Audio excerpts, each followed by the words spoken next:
আসসালামু আলাইকুম। ভারত বাংলাদেশ সম্পর্ক সম্ভবত বেশ উত্তেজনাকর অবস্থায় যাচ্ছে এমনটাই দৃশ্যপটে মনে হচ্ছে। তার কারণ ইউনূস সরকার বিদায়ের পরপরই ভারত বাংলাদেশের সম্পর্ক যে তলানিতে গিয়ে পৌঁছেছিল সেটি রিবিল্ড করার ক্ষেত্রে, পুনর্নির্মাণ করার ক্ষেত্রে আমরা দেখছিলাম দুই দেশের পক্ষ থেকে একটা আন্তরিক প্রচেষ্টা। কিন্তু হঠাৎ করেই বাংলাদেশ নিঃসন্দেহে একই সঙ্গে যুক্তরাষ্ট্র এবং চীনের প্রতি ঝুঁকে পড়েছে। তার বিভিন্ন আলামতও আমাদের সামনে নিশ্চয়ই আছে। এবং অন্যদিকে আমাদের সরকারের দায়িত্বশীলদের পক্ষ থেকে যে একের পর এক ভারতকে আক্রমণ করে দেওয়া নানান ধরনের বক্তব্য, এবং ভারতে পশ্চিমবঙ্গের শুভেন্দু সরকার বা বিজেপি সরকার আসার পরপরই ভারত বাংলাদেশ সীমান্তে যেই সব অংশে কাঁটাতারে বেড়া নেই তা খুব দ্রুত নির্মাণের জন্য যে নির্দেশ দেওয়া হয়েছে, এগুলোকে কেন্দ্র করে পাল্টা রিয়াকশন আমাদের পক্ষ থেকে দেয়া হচ্ছে। দুদিন আগেই আমাদের পররাষ্ট্র প্রতিমন্ত্রী বললেন যে সেই দিন আর নেই, ভারত কিছু করলে বাংলাদেশ বসে থাকবে এমনটা ভাবার সুযোগ নেই। মির্জা ফখরুল ইসলাম আলমগীর আবার শনিবার মন্তব্য করলেন যে ভারতের সঙ্গে যে সুসম্পর্ক স্থাপিত হওয়ার সুযোগ এসেছে সেটি নির্ভর করবে ফারাক্কা বা গঙ্গা চুক্তির সম্পাদনের মধ্য দিয়ে। কিন্তু খেয়াল করার বিষয়, মির্জা ফখরুল ইসলাম আলমগীর কিন্তু তিস্তা চুক্তি নিয়ে কোনো কিছু বলেননি, যেটি এই মুহূর্তে সবচেয়ে আলোচিত বিষয়। কেন বলেননি? এবং অবশ্যই আমাদের মন্ত্রীরা যে ভাষায় ভারতকে উদ্দেশ্য করে কথা বলছেন আমরা সেটিকে স্বাগত জানাই, কোনো সন্দেহ নেই। কিন্তু চোখে চোখ রেখে কথা বলতে হলে অবশ্যই আমাদেরকে সবার চোখে চোখ রেখে কথা বলতে হবে। কারো কারোর প্রতি আমাদের নতজানতা প্রদর্শন করব, কারো কারোর প্রতি আমাদের দুর্বল পররাষ্ট্রনীতির সব কিছু খুলাসা করে ফেলবো, আবার কাউকে কাউকে চোখ রাঙানি দেব, এইভাবে নিশ্চয়ই হওয়ার কথা নয়, বা আমাদের পররাষ্ট্রনীতিও নিশ্চয়ই সেটি বলে না। তো যেটি বলছিলাম যে তিস্তা চুক্তি নিয়ে কেন কিছু বলা হয়নি মির্জা ফখরুল ইসলাম আলমগীরের পক্ষ থেকে। গত সপ্তাহে আমাদের পররাষ্ট্রমন্ত্রী ডক্টর খলিলুর রহমান চীন সফরে গেলেন, সেখান থেকে যুক্তরাষ্ট্র সফরে গেলেন।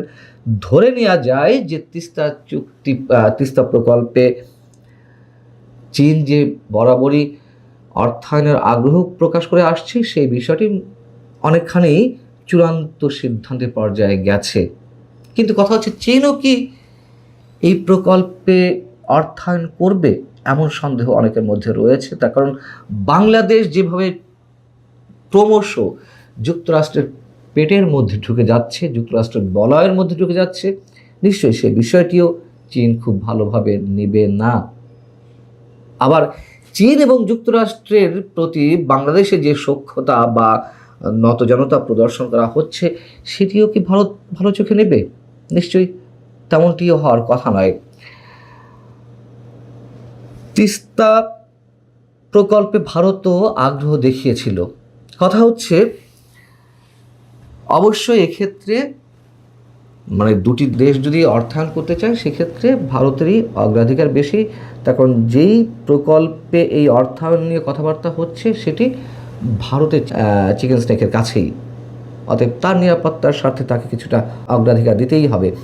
সেই জায়গা থেকে প্রশ্ন, আমাদের সরকার কি ভারতকে বিষয়টি মনে করিয়ে দিয়েছে? ভারত তো এমনিতেই তিস্তা চুক্তি করছে না বা করবে না, যতই মমতা থাক আর শুভেন্দু আসুক বা মমতা না থাক, তিস্তার পানি ভারত দেবে না, এটুকু আমরা স্পষ্ট করে বলতে পারি। তাহলে ভারত যখন দেবে না আমরাও তো বসে থাকবো না। কিন্তু ওই প্রকল্পে অর্থায়নের জন্য কি আমরা নতুন করে ভারতকে বিষয়টি মনে করিয়ে দিয়েছি যে ঠিক আছে তোমরা অর্থায়ন করো? যদি বিষয়টি এমন হয় যে ইচ্ছাকৃতভাবে যুক্তরাষ্ট্র কিংবা চীনের প্রতি অতিমাত্রায় নির্ভরশীলতা জায়গা থেকে ভারতকে বুড়ো আঙুল দেখানোর প্রচেষ্টা হয়ে থাকে, সেক্ষেত্রে নিশ্চয়ই দুই প্রতিবেশী রাষ্ট্র যদি একটা চরম অস্বস্তিকর অবস্থায় পৌঁছায়, নিশ্চয়ই আমাদের ভালো থাকার কথা নয়। এদিকে আবার আরেকটি বিষয় মনে করিয়ে দিই, মির্জা ফখরুল ইসলাম আলমগীর ঠিকই গঙ্গা চুক্তির কথা বললেন, তিস্তা চুক্তির কথা উল্লেখ করলেন না। আবার তিনি একটি খুব হাস্যকর মন্তব্য করেছেন, সেটি হচ্ছে বাংলাদেশের স্বার্থ বিনষ্ট করে আমরা কখনোই কোনো চুক্তি কাউকে করতে দেব না, এ ব্যাপারে আপনারা নিশ্চিত থাকতে পারেন। না, আমরা মোটেই নিশ্চিত থাকতে পারছি না, বরং স্পষ্টত এর উল্টোটাই ঘটছে। কথিত মার্কিন বাণিজ্য চুক্তি নিয়ে যা কিছু হচ্ছে, যা কিছু আমরা জানতে পারছি, এবং সেই সব জায়গা থেকে যত ধরনের বিরোধিতা, মার্কিন বাণিজ্য চুক্তি বাতিলের যত দাবি, সব কিছুকে উপেক্ষা করে সেই চুক্তি বাস্তবায়নের কাজ একের পর এক বিএনপি সরকার এগিয়ে নিয়ে যাচ্ছে। আমরা বোয়িং কেনার চুক্তি সম্পাদন হতে দেখলাম, তারপরে জ্বালানির ক্ষেত্রে আমরা সমঝোতা স্মারকে স্বাক্ষর হতে দেখলাম। এখন যেটা শোনা যাচ্ছে নতুন করে যে বাংলাদেশের সমুদ্র এবং বিমান ঘাঁটি যুক্তরাষ্ট্রের সামরিক কাজে ব্যবহারের জন্য উন্মুক্ত করে দেওয়া হতে পারে, এমন একটি গুঞ্জন গত দুদিন ধরে শোনা যাচ্ছে। ইউক্রেন থেকে শুরু করে ভারত, বিভিন্ন দেশের গণমাধ্যমে এই বিষয়টি উঠে এসেছে এবং বেশ আলোচনায় স্থান করে নিয়েছে এই বিষয়টি, এবং এটিকে কেন্দ্র করে নতুন ভূ রাজনৈতিক সমীকরণ মেলানোর চেষ্টা করছেন অনেকে। কথিত মার্কিন বাণিজ্য চুক্তির মধ্য দিয়েই বাণিজ্য এবং প্রতিরক্ষা সমঝোতা বাংলাদেশকে যুক্তরাষ্ট্রের বলয়ের মধ্যে নিয়ে যাচ্ছে, পেটের মধ্যে ঢুকিয়ে ফেলা হচ্ছে। কথা আগেই বলেছি। নতুন করে যেটি জানা যাচ্ছে যে general security of military information agreement বা জিসোমিয়া এমন একটি চুক্তি, একই সঙ্গে acquisition and cross service agreement ACSA, এই দুটি চুক্তি করার বিষয়ে আমরা জানি যুক্তরাষ্ট্র পক্ষ থেকে গত বেশ কয়েক বছর ধরে বাংলাদেশ সরকারের উপর চাপ দেওয়া হচ্ছে। আওয়ামী লীগ সরকার ক্ষমতায় থাকতেই 4 বছর থেকে 5 বছর ধরে নানান ধরনের চাপ প্রয়োগ করা হচ্ছিল। 24-এর নির্বাচনের আগে আমাদের তৎকালীন পররাষ্ট্রমন্ত্রী আবুল মোমেন সাহেব বললেন যে নির্বাচনের আগে কোনো ধরনের চুক্তি হচ্ছে না এই পর্যায়ে, এবং তারপরে তো আমরা সব কিছু জানি 24-এর নির্বাচনের পরপরই। অতএব সেই চুক্তি এখন করার জন্য আবার নতুন করে তোড়জোড় শুরু হয়েছে যুক্তরাষ্ট্রের পক্ষ থেকে। এখন জিসোমিয়া কি?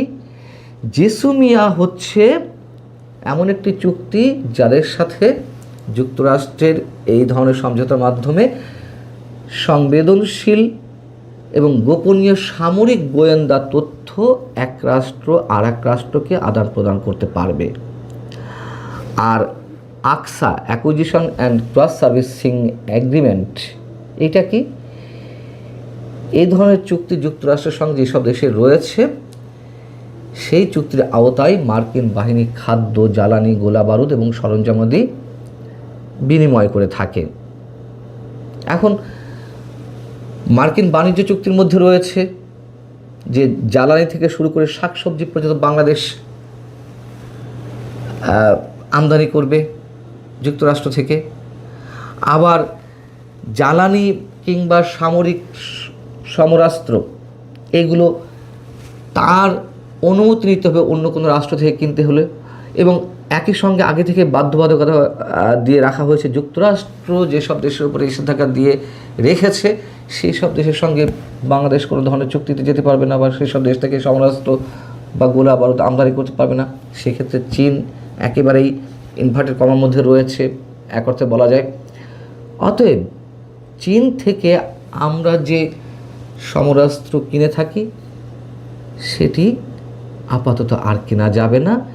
যেই সমরাস্ত্র কেনার ক্ষেত্রে আমাদের যথেষ্ট সুবিধা ছিল, একটা হচ্ছে তুলনামূলকভাবে কম দামে আমরা এই সমরাস্ত্রগুলো কিনে আনতে পারতাম, আর একটা হচ্ছে সহজ শর্তে এই সরঞ্জামগুলো চীন সরবরাহ করত। এখন যুক্তরাষ্ট্রের সঙ্গে বাংলাদেশের যে সখ্যতা যে পর্যায়ে গিয়ে পৌঁছেছে, চীন নিশ্চয়ই খুব স্বাভাবিকভাবে নেবে না, এবং বাংলাদেশের সমুদ্র এবং বিমান ঘাঁটিতে যদি যুক্তরাষ্ট্রের